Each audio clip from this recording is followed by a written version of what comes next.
Chittagong city কর্পোরেশনের mayor নয়, একজন সেবক হিসাবে চট্টগ্রামের 41 ওয়ার্ডে 20,000 শ্রমিকের জন্য চট্টগ্রাম সিটি কর্পোরেশনের পক্ষ থেকে টিসিবি কার্ডের আমি ঘোষণা দিচ্ছি আজকে। এখন এই টিসিবি কার্ডে কি কি সুবিধা পাবেন?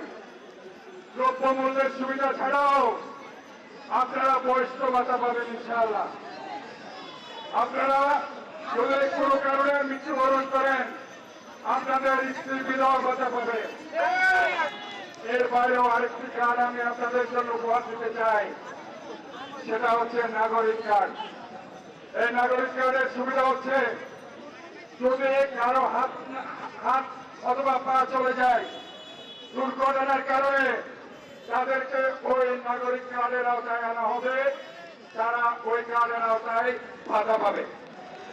তাই আজকে আমি শ্রমিকদের বলতে চাই, ইনশাআল্লাহ আমরা আপনাদের পক্ষে আছি। 18 বছর আপনারা মানুষের মৌলিক অধিকার, গণতান্ত্রিক অধিকার রক্ষার সংগ্রামে এই রাজপথে ছিলেন। এখনো আমরা আমাদের কাঙ্ক্ষিত সেই ভোটের অধিকার পাইনি। আমরা আমাদের খাবারের অধিকার, শিক্ষার অধিকার, স্বাস্থ্যের অধিকার, বেঁচে থাকার অধিকার পাইনি। কাজে আজকের আমাদের স্লোগান হবে ন্যায় দিবস দিচ্ছে ডাক, ভোটাধিকার ফিরে পাক।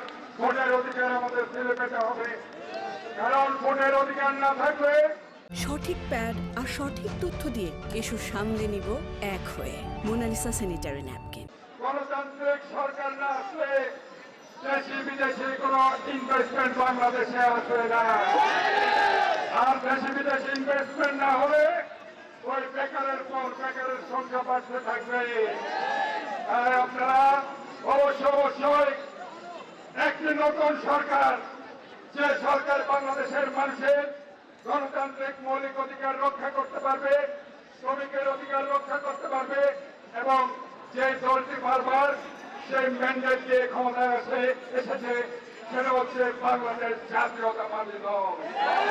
শহীদ প্রেসিডেন্ট জিয়া রহমান, বেগম খালেদা জিয়া, ইনশাআল্লাহ বর্তমানে দেশ নায়ক তারেক রহমানের নেতৃত্বে আমরা একটি সুন্দর সমৃদ্ধশালী দুর্নীতিমুক্ত শ্রমিক বান্ধব একটি বাংলাদেশ আমরা তৈরি করে দেব।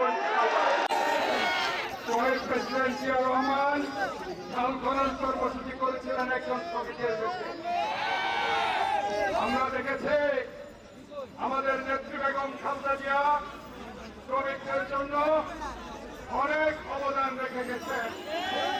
বর্তমানে জনাব তারেক রহমান শ্রমিক বান্ধব একটি দেশ করার জন্য 31 দফা বাস্তবায়নের শপথ নিয়েছেন। আমি আজকে বলতে চাই আমাদের শ্রমিকরা অবহেলিত। তারা আজকে দিনরাত পরিশ্রম করছে। সেদিন 1986 সালে শিকাগো শহরে শ্রমিকরা আত্মহত্যা দিয়েছিল 8 ঘন্টা শ্রমের দাবিতে।